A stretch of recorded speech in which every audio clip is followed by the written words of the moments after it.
All right, sweet. We're here, episode 67, and we're very excited to announce our latest SmartB Ambassador, Gase Sanita. Sanita? Every time. I practiced it again. I'm terrible, man. Like, my short-term memory is awful. Sorry about that. Let's start again. No, it's all right. How are you? So good. I'm good, thank you. You got a big fight coming up, yeah? Yes, I do. April 20th in Shuriken MMA. Yeah, and see, we just spoke about it before. The girl's name is Gina G. Gina G. Yeah. I did my research, I swear. It's okay. And what do you reckon about her? Yeah, she's all right. Like, it's she comes from city kickboxing, so obviously she has a background in boxing and kickboxing. So yeah, I think it's your typical matchup where a stand-up fighter will match a so-called grappler, and yeah, it's going to be good. It's actually a rematch, this fight. Oh, really? Yeah. Yeah, so I fought her back in the amateur days. We actually fought to secure a spot in the New Zealand team for the Worlds, for my first Worlds. Yep. Yeah, and I managed to take the win, so I know this time she's going to be coming in hot, and fuck, it is what it is. It's a fight, man. She's going to pull up and won't pull up. Those city kickboxing guys, I often say city kickboxing probably the best MMA gym in the world simply because of the people they churn out. But one of the things, I've talked to Luke Martin, so Josh Saunders from SWMA, and he says, like, it's funny because guys like Tyson Pedro go and do camps over at city kickboxing and they come back from their worst at grappling. Yeah, that is true. Yeah. That is facts. Yeah, so if you can get hold of her, I guess you're going to take it to the ground and just... Yeah, I think, like, city kickboxing are very good at what they do, but obviously it is MMA, and so a crucial part of that is just having a little bit more understanding and awareness for when you hit the ground. Yep. And I think that's something that they probably lack a little bit. Like, they have great defense, don't get me wrong, they do have great defense, but a lot of the defense is useless if you have no attacks off it, right? Yeah. So I think that's where something that they lack, and something that I can capitalize on. So yeah, they're a Atos affiliate, yeah. So yeah, but it's like one of those things where it's just franchises. Yeah, like it's just jiu-jitsu and whatever sells. And I guess Atos is a good brand, and it's a great freaking jiu-jitsu. They have some very superior jiu-jitsu, but it is like franchised out, so it's not going to have the same standard as what like HQ would obviously be. Exactly, and what their people bring. But I'm not sure what they do for jiu-jitsu classes, but yeah. Well, one of the things you have, like Alexander Volkanovski is obviously the best to come out of city kick, or Israel Adesanya, Alexander Volkanovski. I'm Aussie, so... Well, I think Alex really comes from freestyle, so... Yeah. You know, like... He does his camps at city kickboxing. I think partial, but a lot of his... Also to Thailand, apparently. Yeah. Well, yeah, true. But I guess, like, for him, he would have had he has great awareness anyway. Yeah. Well, he hired Craig Jones specifically for the jiu-jitsu improvement, and then you saw against Brian Ortega the massive change, you know, like Brian Ortega couldn't even finish his 2 signature moves. Yeah, exactly. Plus they're just tough as shit. Yeah. Volk is just on a different level of, So you put that guy to sleep, otherwise he ain't tapping. Yeah, well, that's what do you reckon is going to happen now? My thought after his second fight with Islam is he should definitely take some time off to recover the chin. Look, I've never been, touch wood, I've never been knocked out, or like I've been concussed mildly, but that's about it. But I know from like a couple of my old teammates and things like that, like when you do take bad knocks like that and you do get knocked out, it pays to just take time to let your brain recover and then come back. Like he was always going to come back regardless, but yeah, maybe you're right. Like if he did take that little bit more time off, you never know. Because it was Islam, then Yair Rodriguez. Was it Yair? Oh, there you go. Got Johnny on the background to help me out with my... I'm terrible at research. I'm terrible at names too. So yeah, was the one he bashed before that everyone straight after the Islam fight. Yeah, so Ilya knocked him out obviously straight after. Like it was 3 months delay and then unconscious again. So that was... I thought he was dominating in that Ilya Topuria fight, actually. He made adjustments. And it's funny because in one of my chats I messaged... After the first round, I honestly think Alexander Volkanovski is the greatest MMA fighter who ever lived. The adjustments he made in that round just prove it, and he's going to win. And then 10 seconds later, he got knocked out. Yeah. But it's also one of those things, like, you never know when you're going to get clipped. Yeah. And accuracy kills. So, regardless of how much power is coming in, even if you just get tapped in the right position and the right spot, and also, like, if your chin can't take it or you've had previous injuries, you never know how your body's going to react. Yeah. And that's the ultimate downfall of being a fighter. Like, so you've never been knocked out, which is good. No, I've never been knocked out. and then you're coming up against a striker. And so do you concentrate a lot more on your defense when you're coming up against a predominant striker? Do you concentrate a lot more on defense to get to that grapple? Yeah, a lot of my camp this round has been a focus on staying responsible. Yep. And being present in the moment and just understanding that if she's going to throw a punch, I kind of have to react off it straight away. Yeah. But yeah, a lot of defense to get inside and just like keeping my distance and knowing how to manage that. So ultimately, I'm making the choice. So if I'm in, and I make my choices as to where I'm going to go from there. And if I'm out, I'm working my way in, staying responsible. Yeah. So you had a really good amateur career. What was it? 1 loss, 8 wins, and then you moved into. I was looking at your history, and it seems like you usually take fights on like a week notice. A couple of them were because we kind of had no choice. It was like I wanted to stay active, and they just came up, and I took it. Yeah. But like, I've never really said no to any fight, or I've never actually said no to any fight, and I'll literally fight anyone. I really don't care. Like awesome. It doesn't bother me, no matter what their record is, and no matter what they bring. Like. A fighter's a fighter, and I know they're going to show up with their best, skill set, and I'm going to do the same. Yeah. And so, what's your goals for the whole year? You're going to fight Gina G in. It's only in 8 days. When far out. When do you go to New Zealand then? Is it in New Zealand? Yeah, it's in New Zealand, so we fly out Wednesday. Okay. And who decides your preparation for that? I'm jumping all over the shop, but who decides your preparation for that actually, like when to arrive? I've never been to New Zealand, so I don't know what the travel is like. But it's only 3 hours. It's not very far, literally just over the ditch. And they're 2 hours in front of us. Yep. So I don't lose much time or, it's not too bad. But I literally get there Wednesday, settle in, do whatever needs to be done, like at the hotel, and then kind of get my gear ready. We have a little shakeout, have something to eat, check the weight, water load a little bit more.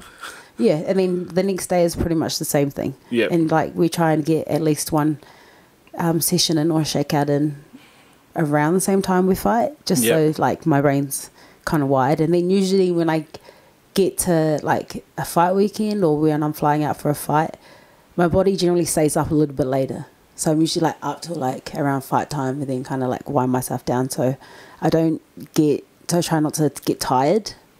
Because usually I'm like a nana. I'm in bed, like as close as I could possibly get to the beginning. Like I'm home, eat, shower, bedtime. Like, straight after training. Yeah, pretty much. Yeah. Like, or if I'm like wired from training, it takes me a little bit longer. But yeah. Yeah, that's like because one of the problems I had up until this year, actually, I made lots of changes. Was I would train at night and then go home, eat, shower, and everything, and then not be able to sleep. Yeah, because you're like. Ping. Your body's endorphins are just through the roof. Yeah. And you're just like thinking about how that training went, what I could do better. Oh, crap. Oh, damn, I got caught by this guy. Yeah. How did they catch me in that? Or I got swept in something so simple. Like, I got armbarred. Training. I was on someone's back and I got armbarred recently and that kept me up. That literally kept me up. Like, I was on the back and the guy grabbed my arm and armbarred me. I'm like, how did that happen, man? I let myself down. Yeah, and then even when I got into bed, I was laying there just still thinking about going, I've got to get him back. Hope he's there tomorrow. Got to do some bullshit submission on him. Yeah. That's life. And so where do you predominantly train out of? Because I know you train out of Sydney Wrestling Academy. Shout out to Sydney Wrestling Academy and Ali and the boys. Shout out to the boys. Yeah. So I'm literally there like 5-6 times a week. Yeah. At City at SWA. Yeah. And then I'm out MMA FFT, which is who I fight out of. I'm out there 3 times a week. Oh, okay, so do you do all the striking at there and then? Yeah, I do all like MMA stuff at FFT. And then my wrestling and jiu-jitsu is at SWA. So, like, is there much difference in how you approach the training in the MMA specifically as opposed to just going to the jiu-jitsu and the wrestling? So what do you like? So, like, do you have different... Because it's obviously different coaches and stuff like that. Yeah. So, like, say at Open Mats at SWA, they do like a couple of hours of drilling and then rolling. Yeah. And so does your other gyms and your other coaches have different structures and stuff? I'm really interested because I get have a lot of discussions around like what is the best class structure and what is the best training structure with a lot of people. So it's like generally the same because usually you should do your warm up and then drill. Yep. If we're doing drills, you drill and then you'll hit your specifics and then you hit your rounds, which is actually pretty much the same as what would the structure would be like at MMA. Yeah. So we would warm up, would do drills or anything specific that coach is giving, and then from there it's pretty much live drilling or specifics, and then we pretty much just get into cage wrestling or a few light rounds at the end. So you do light rounds for the sparring, obviously, because you don't want to knock each other out. Oh yeah. If you like your training partners and you like your own brains, I'd suggest that. That'd be a good thing. I did some MMA. I actually started jiu-jitsu like 8 years ago with the intention of doing MMA, because at my BJJ we used to have MMA classes, and I liked it. You can check. It's funny. I have photos of all my attendance. In the first 3 months, it was all MMA classes. I think one jiu-jitsu class, but then I did MMA with this, like, we had a fill-in teacher, this tiny little Korean guy who was like a professional MMA fighter in Korea, and he held me up against the wall and just kept punching the crap out of me, and I was like, I don't want to do this anymore.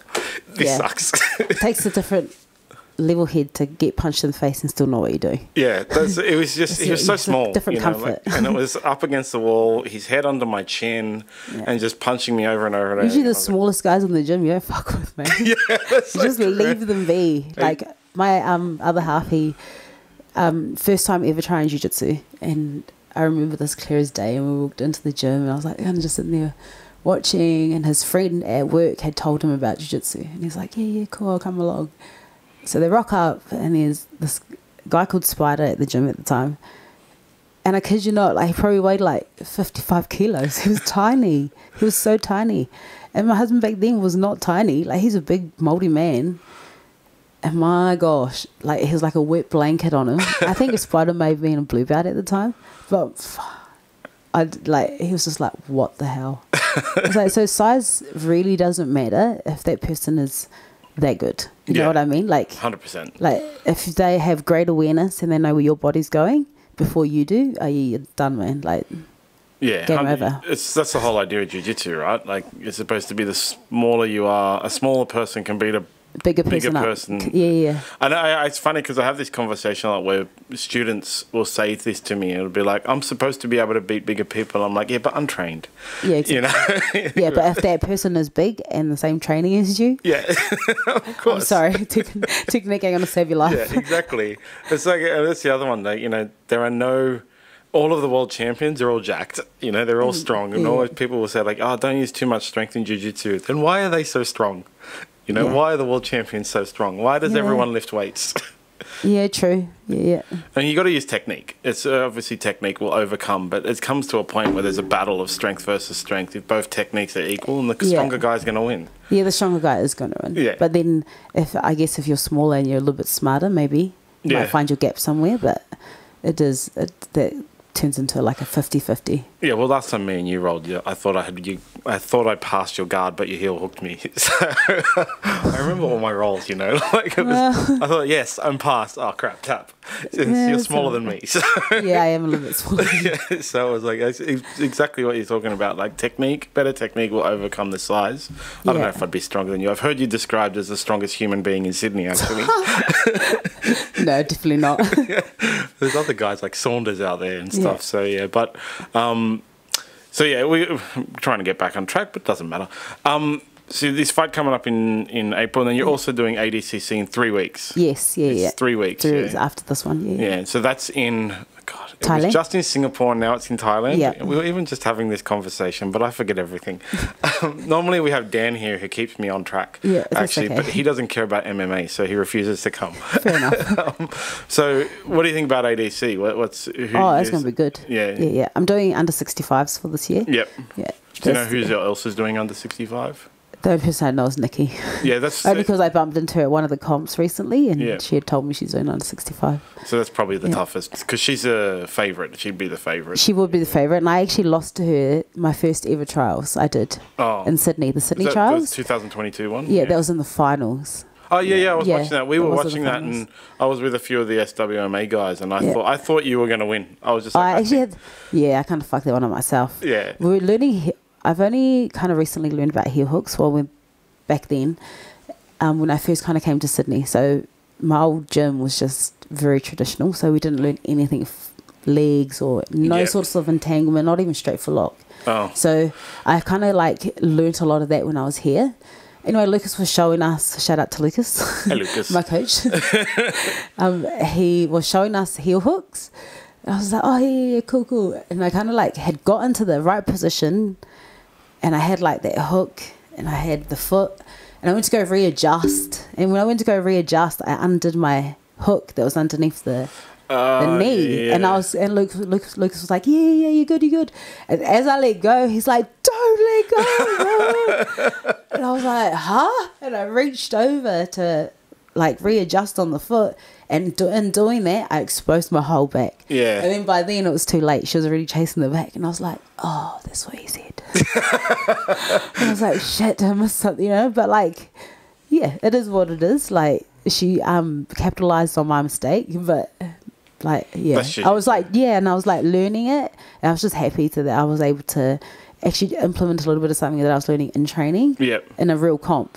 So yeah, I was especially at a that high level. Yeah. Just try new things. Why not? I mean, like, it's competition. In the it's the finals, best time. In the finals is the worst time to try new things. Just do whatever. It's fine. Exactly. But when it's really, I go through this a lot with the competition guys that want to compete. The fact that you could hear Lucas is. How did you adjust from when you were first starting and not amateur and first starting to be able to get better at things like listening to your coach on the sidelines and stuff like that? That's what I get asked a lot. Like, how do I adjust? And actually, my answer to them is just shut up and listen. But well, that's true. That does actually help the fact if you just shut up and listen. Yeah. But I guess from both my jiu-jitsu journey and my MMA, I do a lot of self-reflection. And I take notes, like after trainings, I'll take notes, especially in things that I kind of muck up in. And then after every fight, I'll do like 3 things that were good, 3 things that needed work, and 3 things that I let myself down on, things that I should know. And then I'll just start implementing them throughout the camp. And then I'll just track my progress. Okay, cool. What did I do today? Like, especially in sparring rounds, I'll pull off like, okay, what did I do today? Was I able to implement what I wanted to focus on, like footwork, staying responsible, slowly listening, and then implementing what I'm hearing, or did I like maybe make a mistake here or there? And then I'll just readjust things as I go. But I've done that ever since I first started both jiu-jitsu and MMA, and I'm like a real fiend for progress when it comes to my own. Like, I couldn't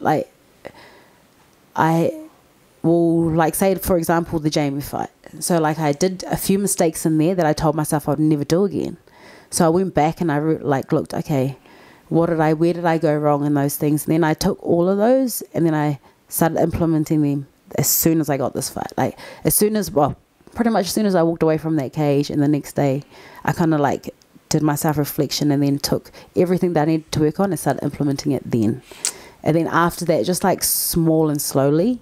So I wasn't like rushing to get back in or rushing to overload my brain again, but I was still progressing. And then as soon as I got this fight and as soon as I knew that we were good to go, which was like 10 weeks out, I started doing that every day in training, like implementing those small things.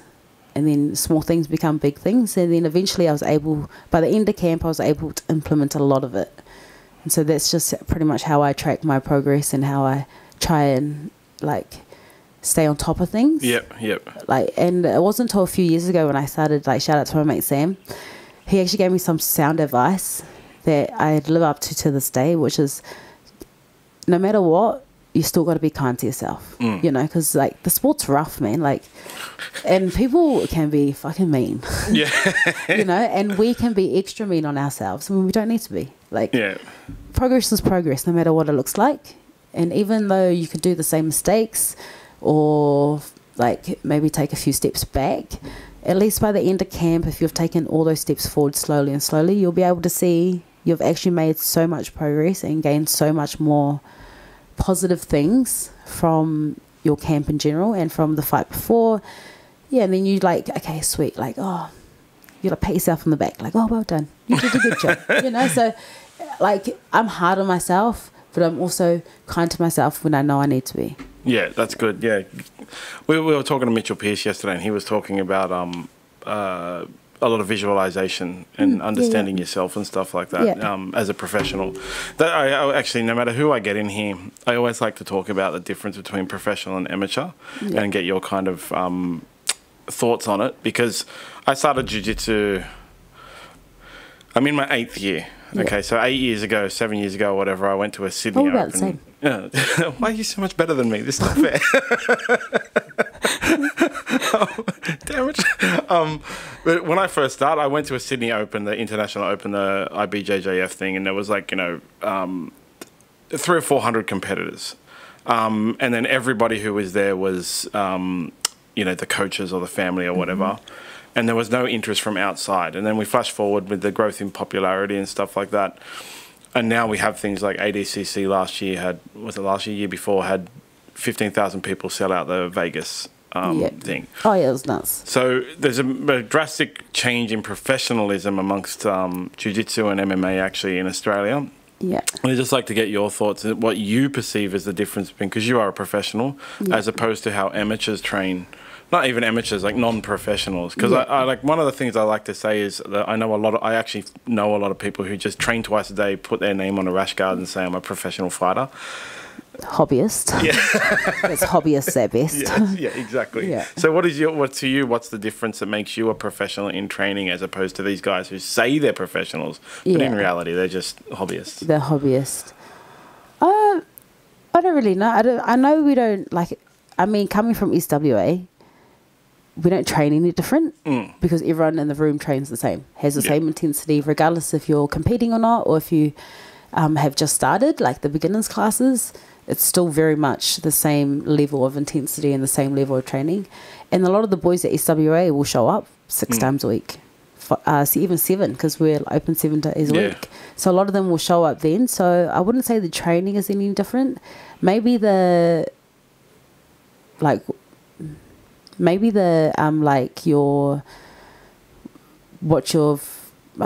you got to lose is a little bit more. Like you got a little bit more to lose when you're a professional, like especially like in MMA, like you got a paycheck to lose. So maybe that's probably the only thing that's really different. The mindsets, I don't know. Like honestly, I think being a professional, you are doing it for a different reason, because you love it. Like you're driven to do it and it's a dream, or it's more than a goal. Where like amateurs, they could just be doing it for like a weight loss journey. Or a self-confidence journey, or something like I need to learn self-defense, or people from traumatic experiences are coming in to gain that self-confidence back.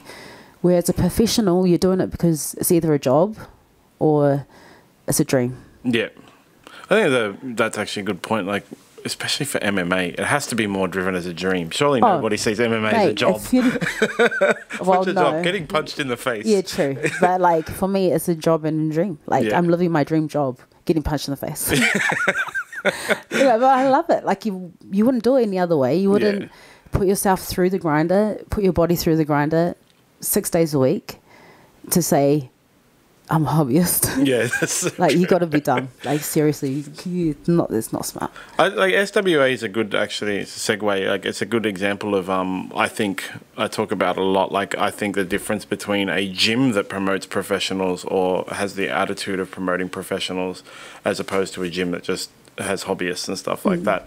I go to I referee at some of the comps and stuff like that, and it's funny because I see from the kids all the way up, there's just all these Lucas clones. For real.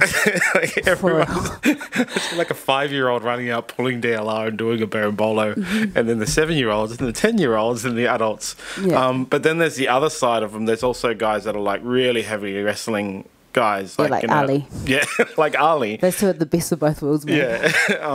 And it doesn't matter if the wrestler gets to the ground, because then he just pulls DLR berimbolos. So it's like, have you trained at many other jiu-jitsu gyms? I trained at SJJA out in Crow's Nest, which is the HQ. It's just up the road from here. Not far from here. I've also trained, I've done a few classes at Sydney West. Like on a Friday for no-gi.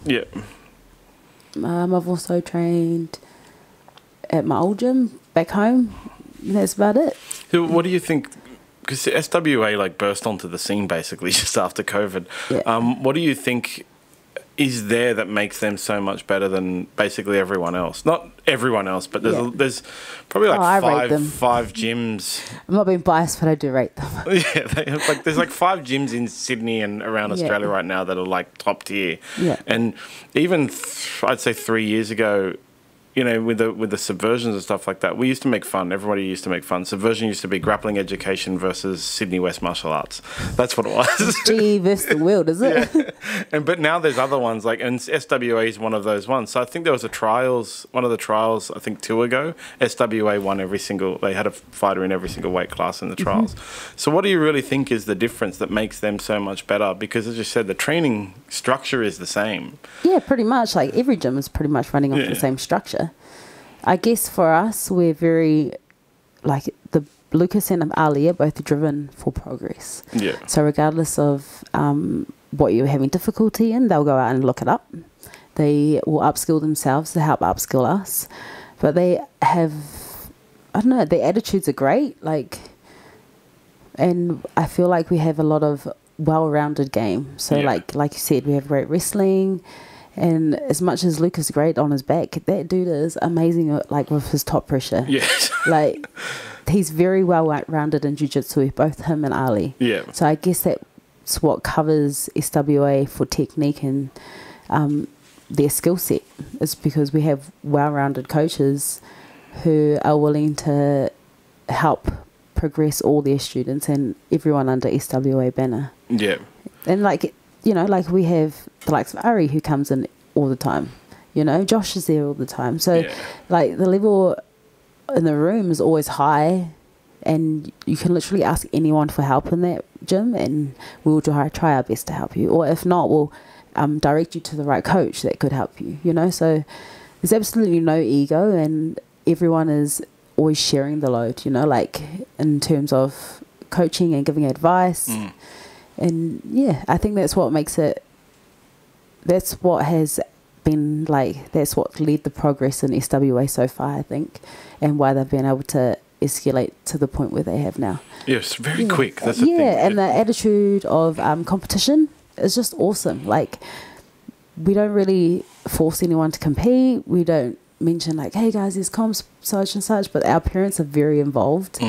And they just enroll their kids, you know, like, and the kids want to compete. And I think that's what the difference is that a lot of our people, they want to compete. Like, it's not forced on. And if they win or lose, look, you show up to the gym the next day, no one cares. No one cares. Everyone, like, pats you on the back regardless. You join in, and it's just like, what's the next one, you know, like. And then, oh, how can we get better? Or like they'll show up, oh, hey, Lucas, I had trouble with this position in the competition, you know, like, and they could have won that. And they'll be like, I had trouble in this position, can you help me? And we'll start helping him straight away. You know? Yes, actually, I think that maybe the SWA is really good as a team, and that's the funny thing about jiu-jitsu and MMA. It's a team sport where it's... But it's not. It's a team sport, but you're the one that's getting punched. Yeah, exactly. Like, your whole team around you builds you up, but... you know, exactly. But without a team... But you help out your team to build up the individual, I guess, is the main thing. Because they do it so well. Like, I've trained, whenever I can, I have days off and stuff like that. If I have holidays, I try to go to the daytime open mats there.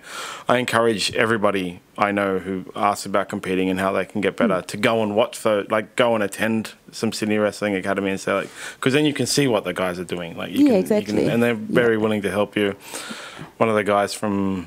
one of the kids that used to train at Cremorne, he's actually, like, too busy at the moment doing rowing. He was fully in love with, like, Ari.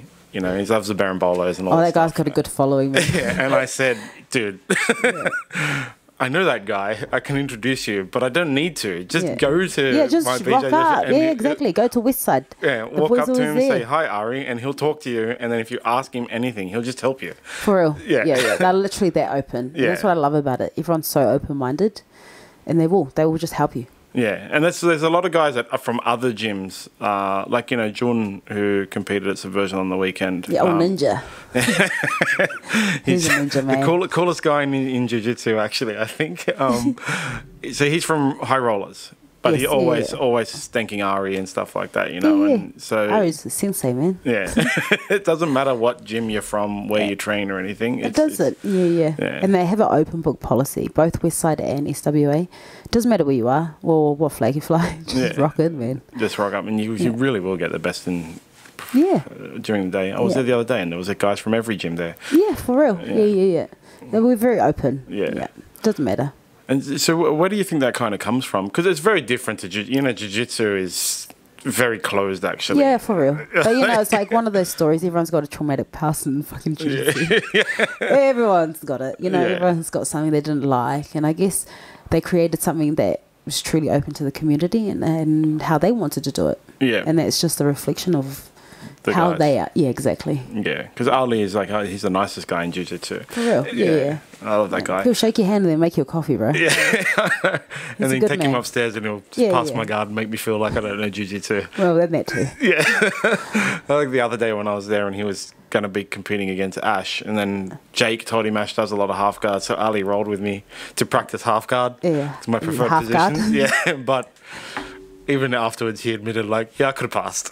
I was just practicing. Man, it's so embarrassing. Yeah, but look how that played out. He really showed he could pass. Yeah, 100%. That pressure is insane. Yeah. I like the way that all those guys are. Seriously, I really, really strongly encourage everybody who does jiu-jitsu to go and try whenever they can, whether they're visiting Sydney, to go and try. And we have a new establishment now too, which is number 12, George Young Street. Yes, just up the road. Yeah, just up the road from our old place. And it's like an amazing, beautiful and open. So, yeah. Yeah, I'm coming by next week. It's always open, guys. Everyone come through. Yeah, I guess what Ali was saying, the front door's just always open. We don't even lock it. Oh, yeah, we're terrible. Our old place was just and people would just sleep upstairs, if they need to come in for comps last minute, it was literally open to everybody. Yeah, that's awesome. Okay, so back to you. When did you actually start? Did you start jiu-jitsu or MMA first? I actually started in jiu-jitsu first. Okay, yeah. And I was a big gi lover. Yep. Wow. I only ever competed in jiu-jitsu, actually, in gi. Yep. For the first 2 years. And then what happened? I did one MMA fight. Oh, actually, I took my first MMA fight maybe 3.5 months after I started jiu-jitsu. Wow. Just because I was like, oh yeah, I always said, I want to do one fight. Cool, I'll do one fight. Like a bucket list thing. And then at the time, my coach was like, hey, Gase, you want to fight? And there was an all-women's card that used to run back in New Zealand back then. Run by Belinda and Princess of Pain.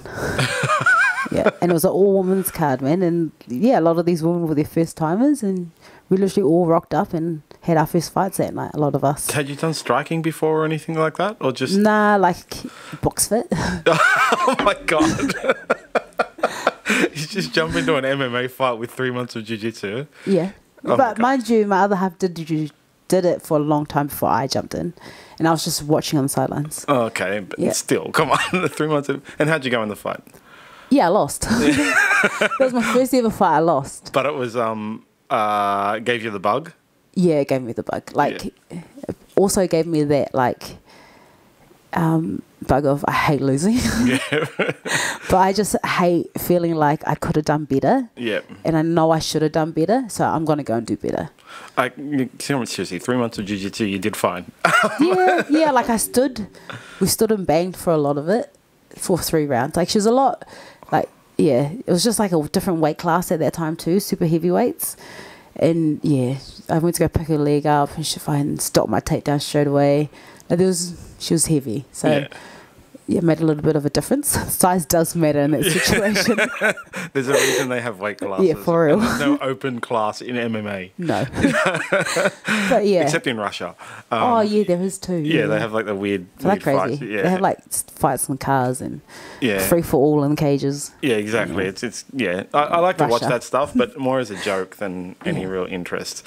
Yeah, because it's just weird. Yeah, for real. So then you had this. After 3 months of training jiu-jitsu, you then had this fight. And then what did you do? Did you then go, I need to train some striking, or just screw it, keep going to jiu-jitsu? No, I just needed to do better. Yeah. So I was in my head, I just needed to get better.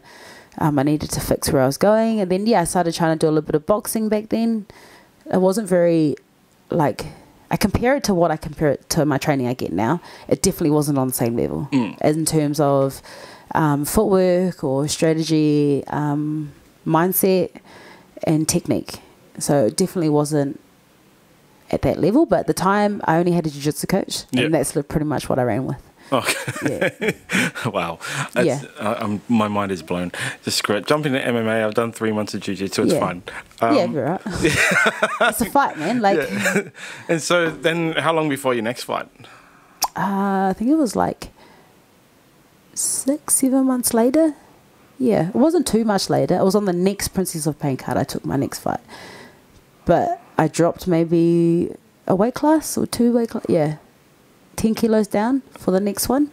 Like in a short period, or no, it was like over natural? yeah. And plus, like I'd had a baby, and before my first fight, I'd had my son maybe 3 years before that. Okay, yeah. So obviously, I had gained a lot of weight and just hadn't lost it. Like I was walking around normally around 75 pre-baby, and then after that, I kind of like gained a lot of weight. Walked around at like maybe 100 something for a long time, like 115 for a while, and then started jiu-jitsu, got into that first fight, which was at super heavyweight, 95, and then cut down to, I think it was like 85 for the next one. Okay. Yeah. So I took the next one and came out with a decision win. Yep. Against a very tough opponent, Jordan Cooper, and we banged for 3 rounds. I got to practice a little bit of jiu-jitsu in there, but pretty much my stand-up comes from genetics. That's pretty much it, man. Like, when I started fighting, it was pretty much just fight or flight. Yep. And my dad was a boxer back in the days in Samoa, so my uncles were boxers. So, and my mum always like try to whack me. So, right, you learn your head movement real quick when you're an islander. So, where are you actually from originally? Christchurch, born and raised. Oh, okay, New Zealand girl in South Island. Yeah. And then when did you move to Australia? I moved to Australia 2 years ago now. Okay, so short ago. Yeah, so I haven't been here very long. Yeah, okay. And which do you prefer? Australia, obviously, right? Listen, if you guys had a little bit more fresh air, a little bit of crabby people, like a little bit nicer, maybe. Maybe you guys would have just... So in New Zealand, was you? So 2 years ago, post-COVID, you moved. Post-COVID, I actually got here just as the big lockdown happened. Oh, the terrible one. Yeah, the terrible one. Yeah. But it was kind of nice because I got here and I was about maybe 3 or 4 months into it. Yeah. And I'd started training at PCYC in Blacktown under Coach Rod for boxing. And then the big lockdown happened. So I was very fortunate enough, me and 3 of our mates were training out of his shed, 52 West. Good idea. Same with the West, man. I'll tell you. So, we started training out of Sam and Amy's garage for the lockdown. And I actually was very thankful for that period because I got to catch up on basics of boxing. Okay, yeah. So I learned what I learned with Rodney. And then for that 7 months, we were pretty much just training every day.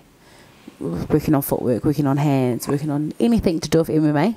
Because, all 4 of us were fighters. So we all just trained our asses off during lockdown. And just for technique, repetitive, the stuff that we generally wouldn't do all the time, like just get out the ladder every day. Okay, yeah. Yeah, it was just ladder work, like pretty much basics. And then I'd teach them jiu-jitsu and they'd help me with my stand-up. So we were pretty much, so we exchanged a lot of knowledge and we became like some really close, good friends of ours, That's what, when during that lockdown, I was meant to do the exact same thing, like just train every day, but I actually broke my hand 3 days before lockdown. Oh, that's unfortunate. Yeah, but I didn't pay attention to it either. So, like, I fell during a roll, like, straight down onto my hand. It hurt and I ignored it. Yeah. And then I did, like, 3 or 4 days of training at, like, at home after the lockdown. Like, and then one day I woke up and my hand was a massive balloon. And I went to it was really hard to get a doctor's appointment. I had to do telehealth and then in the front of the camera show my hand. Man, was that a day? And then I went in and the doctor went, that hand is broken. It was really bad. And then it took around 6 months to even get grip back because I had destroyed it so badly by continuing to that roll. Would do it. Yeah, that would do it. Don't lift weights and roll while your hand is broken basically. You have the other hand. Yeah. Just use that one. Yeah, for everything. But it was really bad. Like, even I couldn't open jars and stuff like that. And so that ruined that whole thing. So I just ballooned up. And I think a lot of people did. So you were really lucky to have that. I was very fortunate. Yeah. Very fortunate. It was good. It was a good time of my life. And there was, like, no traffic in Sydney. I loved it, especially around Marsden Park area. Yeah. If you've ever Where's been around Marsden there, Park? it's like we're like Penrith side. Oh, okay, yeah. So that's where I live out that way. Yeah. But Marsden Park is just an area where it's like industrial and a lot of outlets, but during peak hour traffic, it's terrible. Yeah, for sure. Sydney sucks. Yeah.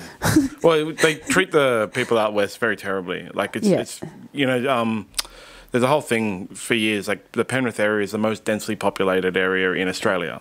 There's more people per capita than anywhere else in Australia, but the traffic and the public transport is rated as the worst in Australia. So even there's things like, I used to live at Bankstown, and they were going to put 20,000 new units up in the Canterbury Bankstown area. But Canterbury Road is a 2-lane road, and that's the main traffic to the city. So add 20,000 more people to that. Well, you just look at the layout of Sydney in general and the way you guys highways and motorways are done. Yeah. That explains how silly that is. So I was at Edmondson Park, which was the actual like epicenter of the lockdowns in the second lockdown. Like Edmondson Park, we actually had like army blocking the road and stuff like that, and helicopters flying over every day, and we'd hear things like, you know, the children on Church Street re-enter your house and things like that. It was a terrible, terrible Hunger time. Games vibes. Yeah, it was. It was crazy. And then we had actually a guy around the corner from our house. He got fined for taking his bin to the curb because he wasn't wearing a mask. That time of everyone's lives was freaking whack. I don't know what they were thinking. And then you look at like the domino effect of that time period and how it's really affected everybody, like financially, emotionally, and just like socially. I mean, my husband says I shouldn't say this all the time, but social retards, man. Like, it's literally what we've come to. Like, a lot of people lack common sense because of that time period, because you're like in your house 24/7 looking at 4 walls surrounded by the same people. Like, you need stimulation in your life, and you need to be outdoors, and you need to be doing normal society things. Like, I think it especially just wrecked for the a lot of kids. people. How many kids do you have? I only have one. Yeah, only one. So even for the for the guy of three, I always forget the third, 3. And a dog, it's fine. I don't know their ages and stuff, but yeah, we had the 3 kids, me and my wife, living at the house, and it was, I think that was the most terrible thing for all the kids, like the they weren't allowed to be kids. Yeah, and that was one of the things, like we would, because we were living in like a quiet street, there was kids across the road and stuff, and they'd go out in the street, and when the helicopters would come, we'd all run out and say, "Go, kids, get inside!" Because we don't want to get the fines. Yeah, exactly. Like, it was crazy. It was just a crazy. But also, like, you look at nowadays and all the study that's come out, people are like, "Oh, devices are wrecking the kids, blah blah blah. Screen time is wrecking the kids." Like, dude, it was wrecking the kids way back when. Yeah. But also, what choice did you give a lot of people? Yeah. If you were finding people over the dumbest things, of course they're going to stay inside, and of course they're going to run out of things to do. You know, like, what's the next best thing a lot of parents had to de-stress themselves from situations than to give their kids a little bit of screen time? Yeah. And now they're saying, "Oh, you wrecked your kids because you gave them too much screen time." Yeah, what else? Well, even the school was on screen. They forced the kids onto the screen for school. And exactly. Actually, pen and paper is not very, like... Yeah. You don't need pen and paper for a lot of schools, and that's just bad. Yeah. Well, in the end, for my 2 young kids, my daughter, she was in kindergarten. Yeah, kindergarten. She was really, really adamant she wanted to do the school screen time because she missed all of her friends. Oh, yeah. Whereas my son, who was in year 2 at the time, really hated it. It would get him really upset. So I just told the school, he's not joining your screen time shit, actually. He's not joining it. It's too bad. He's not joining your on-screen classes because it'd be things like, you know, they would want to say hello to their friends or whatever, and then the teacher would say, like, "No, you can't. You can't. We're doing that lesson now. We've got a limited amount of time." And I can understand the teacher was like, "We've got a limited amount of time. We only want to keep you stuck on this screen for an hour, so we've got to get through this work I'm trying to teach you." But the social aspect, I think, for the kids was the worst thing ever. Yeah. And it's just like rewires your brain a little bit different. Yeah. Like I said, common sense lacks, you know, so. Yeah, no, that's what we live in today.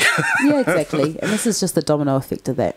And I hopefully will, you know, it's 2 years now onwards. Hopefully in about 10 more years. It's never too late to right a wrong. Yeah, exactly. Hopefully in 10 more years we'll all be normal again. Yeah, so So back to the conversation. Back to the conversation. We're going to talk about UFC 300. Do you watch like much MMA and stuff like that, just in general? Sometimes, yeah. If I know there's like a few good female fighters on, I'll watch it. Yeah. So this UFC 300 has Weili Zhang versus Yang Zhao. That's a straw for the strawweight title. Yeah. That's gonna be a fight, man. Yeah. Like those two are the most dominant and powerful strawweights you'll find on that roster. Yeah, absolutely. So, because that was the thing I said, like the only person who can beat Weili Zhang is Rose Namajunas, because Rose Namajunas beat her twice. Yeah. But then Zhang Yaonan has come along, and it's Alex Pereira is my favorite fighter, and he's the headliner, and I'm fully pumped for that. But actually, I'm really more pumped for that. Yeah. The co-main event. It is, because it's the exchange in skill sets there. It's just going to make for an exciting fight. Yeah. So regardless of how the fight goes, it's going to be fire. And both of those girls are massive. Like, that's the thing. Man, they're jacked. Yeah. Like, if you look at the strawweight roster, I mean, you got Andrade, yeah. Yeah, so she's jacked, but she's not as jacked as these two. You know what I mean? And she's on the card too. Yeah. She's on Marina. She's fighting Marina. Yeah. So that's a good. I had to tip it this morning, and I was like, that was my hardest one for the whole card. I couldn't go heart or brain. I was just looking at it, going, I don't know. I think Marina's got more brains. Yeah. And I think that's what will win her the fight. Well, that's how Joanna Jędrzejczyk beat Jessica Andrade. Brains. Yeah. Because obviously Joanna is way smaller than Andrade. Exactly. For real. And just all it was Andrade walking forward, Joanna walking backwards and just picking off jabs. And that's Andrade's style is just to bulldog and hands up and get in the nitty gritty of it. Like, I mean, look how she knocked out Mackenzie Dern. Oh, yeah. It was exactly that. But, yeah, if she uses her smarts and her fight IQ with this one, it's not hard to pick off a person that just charges at you. Yeah, that's it. It's hit and miss, hit and move. Like that, that's the other one. Holly Holm versus Kayla Harrison is on that card as well. That is going to be a good fight. That is going to be a good fight. A lot of people are criticizing it because Holly Holm shouldn't be fighting. Like they say, Holly Holm shouldn't be fighting Kayla Harrison. I don't understand people. Why? Yeah, down on Holly Holm because, man, Holly Holm is the only person to go 5 rounds with Chris Cyborg. This is the thing. Yeah. Mind you, no, Ankerfist was also one to go. Oh, yeah, that's right. Yeah. So, but Holly Holm, I mean, it was such a good tactic for Cyborg. It was dart in, 1-2, back out. Her cardio's insane, man. Yeah. She's very fit. Yeah, I don't understand why people are down the fight, but that one I'm really excited for because Kayla Harrison obviously is a judo gold medalist. Yeah. Judokaist. Yeah. And then Holly Holm is the most decorated female boxer of all time. So if Kayla Harrison, I guess it's the same as your fight, if Kayla Harrison can get a hold of Holly Holm and get her to the ground, it creates big problems. But if Holly Holm can stay standing up, it creates problems for Harrison. Yeah, but I think they both also have great awareness. Yes. Great awareness, both on standing up and ground. So, yeah. But, you know, judokas, as soon as your hips hit their hips, you fly. Like, I should know because I fought a judokaist, Sarah Collins. Yeah. I touched her hips, bro. My ass was on the ground.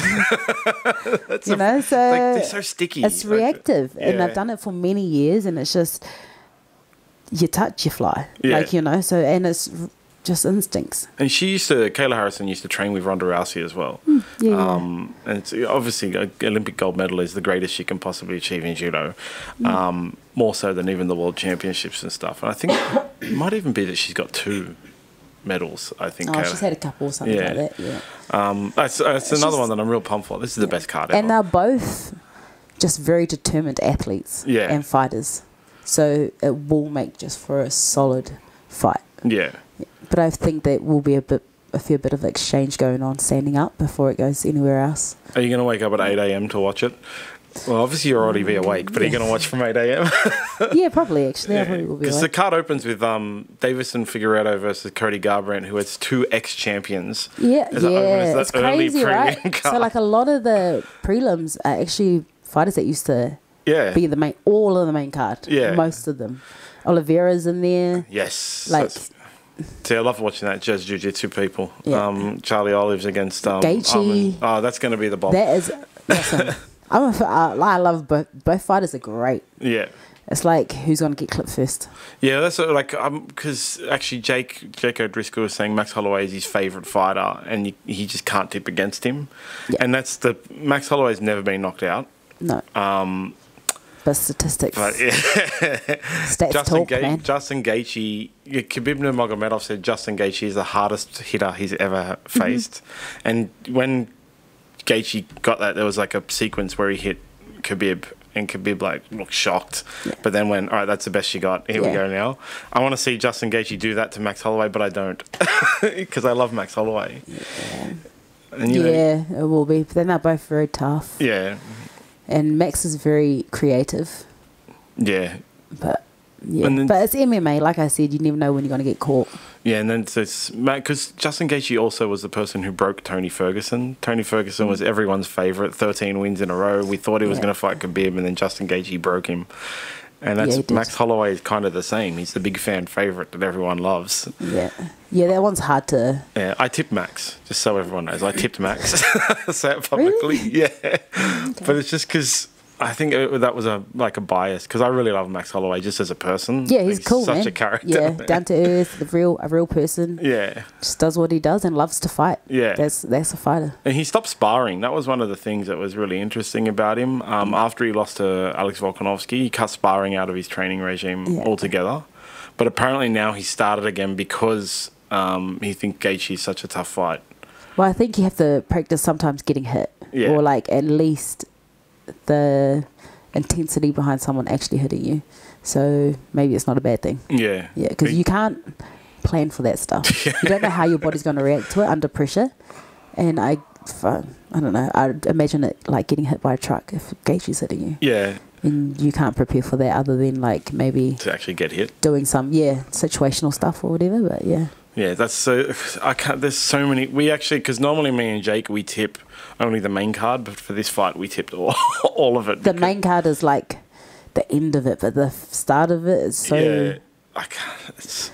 Even the prelims, the prelims, all of it is stacked. Yeah. And there was a lot of criticism as well around Alex Pereira versus Jamal Hill being the main event. But I think that's a real cracker of a fight. I don't know why people are down on Jamal Hill. I have this real thing with MMA fans where a lot of people are down on fighters that I don't understand. So Jamal Hill is a tough fighter. Yeah. He's strong. He's been the world champion. And people really putting that saying Alex is just going to piece him up and win. But there's people that don't understand MMA. Yeah, that's what I reckon. There's people who keyboard warriors that literally do nothing else but troll the sites. Yeah. And just don't have a real understanding of what MMA fighters bring to the table. Yeah. There's a lot of people that are in it for the blood sport too, I think, a lot of them. Well, I want to see the blood. Yeah. Well, I like to see the blood too. Preferably not mine, but I do love to see the blood. You're going to make blood happen. Yeah, for real. Yeah. Terrible. We're terrible people. This is combat fighters, you know? Yeah, it is. So... I lost my train of thought now. Okay, so we got UFC on. You got your fight on the 20th of April. Yep. What's it going to be aired on? Streamed on? Or? Oh, it'll be streamed on UFC Fight Pass. Okay, yeah. So if you look up UFC Fight Pass, download that, and then UFC Fight Pass is super cheap MMA. As well. Yeah, it is. It's super cheap. It's not like Flow Sports, which is crazily expensive. Yeah. Yes, it is. And you don't have to pay the annual fee. You can literally go month by month. Well, I subscribe to Flow Hoops, so you can... This is a trick for everybody, because Flow Sports is actually the overarching company, and they have 20 different apps. Yeah. And Apple changed... I work in tech, Apple changed their policies where you're not allowed to have 20 of the same app on the App Store anymore a couple of years ago. So now that's why you download the Flow Sports app. And so if you subscribe to any of the Flow Sports, you can access all of the stuff. And some of the Flow Sports allow you to pay monthly. So I subscribe to... I think I either subscribe to volleyball or rodeo or basketball. I can't remember which one. But you can only watch it on the app. If you go to the web, you can't log into Flow Grappling. Yeah. Unless you subscribe specifically to Flow Grappling. So if you're going to be watching it on a phone app, you better, and you want to pay monthly, but it's still $30 a month. It's crazy. UFC Fight Pass is only 12 or something. Yeah, something like that. Yeah. It's very cheap. It's very cheap. But also it's just a good streaming site. A lot of people get ripped off now. A lot of scammers in the area. Especially as soon as someone says, oh, we've got to fight like, I know my sister-in-law actually got charged once, like $400 or something stupid, and then she just went through her bank to claim it back. But that's scammers for you, man. So unless UFC Fight Pass, you know you're going to get on, you're not going to get ripped off, and there's no hidden agendas, you know, it's just straight. But then you can view whatever else you want for that month too. So, you know, it's a win-win. Yeah. And so what's you're going to do the Shuriken, then you're going to do ADCC trials. And then what's next after that? And then hopefully after that, we'll get another fight. Yeah. Yeah. So I'm looking to stay very active this year. So, yeah, any featherweights out there want to bang? I'm keen, man. There's lots of organisations in Australia now too, right? Like I know Casey O'Neill and her dad have yeah, that's Eternal. Eternal, that's right. Yeah. And they got a fight coming up in Sydney, 24th. Yeah. And Alfred's on that. So if you guys want to get a ticket to that, Team Alfred is fighting on that one. Yeah. But yeah, they are doing Eternal. I just want to have something on. I got invited to it, and then somebody offered me a free ticket, and I actually have something else on. And oh, really? It's a good matchup. I think they got a flyweight title on the line for the women. Yep. Which is Jacinta and Amina. Yeah, so that's going to be a great fight. The girls, listen, women fights are just always on. Yeah. Like regardless of what weight class, they come to fight. Yeah. So this one will be good. Yeah, that's like I find, because I watch, like I said, I watch a lot of UFC Fight Pass. In the lower leagues, I think there's a lot of women coming through, and we had the issue in the UFC, specifically, they had the issue where they had to cut really like one of the divisions, because there wasn't enough. Yeah, fighters. Full, like, that level. But now there's a lot of, like, in the lower grades. I don't know what you call it. in rugby underground league, promotion, I don't know. Yeah, like they're coming up. And so, that's it. Oh, yeah. Yeah, the regional scene, that's it. Johnny, thanks for Johnny. In rugby league, I say the lower grades. But, there's a lot of good women fighters, female fighters coming up. And so is your goal to, like, reach the UFC? Yeah, my goal is to literally get to the top. And as far as I can take it, you know, like wherever that may be, whatever promotion that may be, just get there. So how do you go about doing something like that? Actually, like, so obviously you have to fight on lower fight on the regional scene. Yeah, you literally just fight your way through the regional scene, and then like try and like put on your best performances, and then hopefully by then like you've just slowly climbed the ranks. And then as you get more, like if say like you get a good win streak going, potentially if the right people see you and your management is there, they'll promote you through. And you just find ways to get to different promotions, and then like maybe go international, do a few international fights, the European scene, and then it's just pretty much a grit and grind kind of work your way up. You know, you always start at the bottom, you always work your way up. A lot of people talk about how there's not much money in MMA enough to make a living and stuff like that. So what do you say to that? I say you got to like crack the top. Yeah. Crack the top, but then you will be making a living to support yourself and just not have to do a lot of other things. Yeah, yeah. But the start is like everything else, man. Like you do really have to like start from sweeping the floors and then work your way up to the CEO.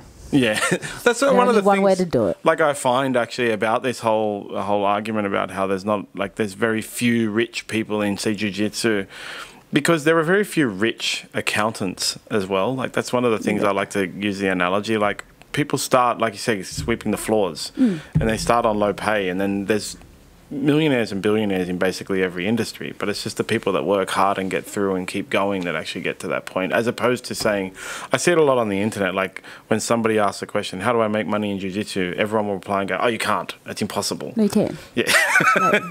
I mean, look at all the people that are on Flow. Exactly. They all make great money. Yeah. You know, like WNO, they all make great money. Yeah.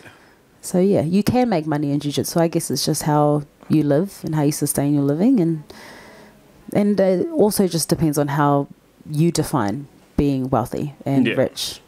I mean, if you have enough money in your account to like if you get paid a good sum and you don't have to work for a few weeks, like might be rich to some people. Or if you're looking for millions, then I don't know. It's the same as everywhere. But jiu-jitsu, like I mean, a lot of people get their money and invest in something else. Yeah. So you literally did make money off jiu-jitsu because that's what started the investment, right? So regardless, you can make money off it. Yeah. And you don't get punched in the face as much. So there's a big plus to that. But your knee gets blown up more. You can live without a kneecap. There's plenty of surgeries for that. You can't live without brain cells. They don't grow back. No. Unfortunately, they haven't got anything for that yet. It's fine. I've tried many times to like just go, it's all right. You know, because some people have that attitude in jiu-jitsu, or like they say it like, I'll just let my leg snap or whatever. And I've tried in competition one time, even a couple of years ago. My tried to get it snap? Well, my opponent had a toe hold and I had a toe hold. Like we both had one of those situations, and he was like a big lad, and I was like, screw it, I'll just let myself like get hurt so he'll tap. But as soon as my leg popped, I was like, no, I'm done. Yeah, but then you got to think about, what are you doing the next day? Yeah, that was it. It was like, fine, it's fine. Don't worry. Hobbyist and professional. Yeah. you need your legs. That's actually what went through my head. I've got to walk. I've got to go to work. Yeah. I've got to look after my kids. I've got to walk the dog. It's fine. Yeah. Don't worry about it. It's just a $5 medal. Pretty much. Yeah. But all those things, those competition things, like I don't know, I find it difficult to get competition things now because of my age, weight class and rank, actually. There seems to be a scarcity. And so I always say it's because everyone's scared to fight me. You know, like that's actually helps you sleep at night, bro. Yeah, exactly. That's right. Put it on my Instagram all the time. No one will fight me. Yeah. And then someone messaged me the other day and actually said, you should fight Adele on Grapplemania. Okay, see that. I replied and said, dude, my internet thing is a persona, all right? That guy scares me. It's fine. Just don't publicly tell everyone how scared I am of the guy. Adele's a great competitor. Yeah, he's so good. He's another one of those guys that's like, he's a wrestler. Yes, he is. But as soon as it gets to the ground, it's like, you know, it just continues. It's not a kind of thing. I know a few people that I see on the comp scene that are wrestlers, and as soon as it gets to the ground, what they do is they try and stand back up. Yeah, because they're not used to that position. Yeah, but Adele is fine. He's just like, meh. Yeah, old school jiu-jitsu kicks in. Yeah. Just going to hang here. Yeah. Thanks for the ground. Pull guard, it's fine. Yeah, he's very heavy. Yeah. Even though he's very light, but yes, very true. Yeah, but that's that awareness and all-rounded game that SWA brings. Yeah, honestly, says Okay, it's time to finish up. Sorry, I just keep getting messages now. Thanks for coming, and we'll just do an announcement on social media now for you being an ambassador. You got sponsors to shout out? Yeah, I do actually. PR Shed, Right Construction, SWA, Morning Owl. If I get anything else, SmartB. Maybe I should have. Yeah. FFT, the team at FFT, and of course you guys. The Morning Hour is the greatest coffee in the world. Actually, look, one of the things I like to and food, guys, bagels. My favorite coffee is instant coffee. Okay, I don't really like outside coffee. Yeah. And then Ali made me a coffee when I went to meet with him once, and I was like, oh, that's what good coffee tastes like. It's really instant coffee? Definitely not good coffee. It was the first 5-star review I've ever left on Google for somebody I know that was actually like not just because I like the person, but because it's actually quality. It actually is really good coffee. So if you get a chance, head to Auburn for real. Yeah, there's a hidden gem there. Yeah, and Le Black Owl too, because they are like off each other. Yeah, but they pretty much serve the same coffee and beautiful food. Go there for a Friday night dinner to Le Black Owl. Like that's I keep telling my wife, leave the kids with your parents. Go for a date night. Kick them out. All right, thanks for coming. So 20th of April, UFC Fight Pass. Yep, and then ADCC on Flow Grappling sometime in May. Yeah. What, do you know the dates? It's only one day, right? Yeah, it's only one day, 16th. May 11th. Yeah. Well, there you go. Lucky Johnny knows. Thank you, Johnny. Oh, yeah, and pump your social. How do people find you? Gase. You're the only Gase. Just go to the internet and say Gase Sanita. Gase_Sanita 11. If you want to give me a follow. Definitely watch for updates. Yep. I will try and put some up. The only way to get followers is to make updates. But look, my story pumps, just I don't post much. Yeah, you need the posts. You know. It's kind of annoying. It's the same as me. I keep promising myself I'm going to post more. Because when I was posting regularly, I went from like 300 followers to 3,000 followers in a few months. Yeah. And then I stopped posting, and I've stayed at 3,000 followers for a year. Oh. So get posting. But Gase_Sanita 11. Yep. And everybody can go head to SWA to check them train out. with all of them. They're all really good. Shout out to my gym too, my BJJ. All right, cool. Bye, producer John. All right. Bye, Johnny. See you later.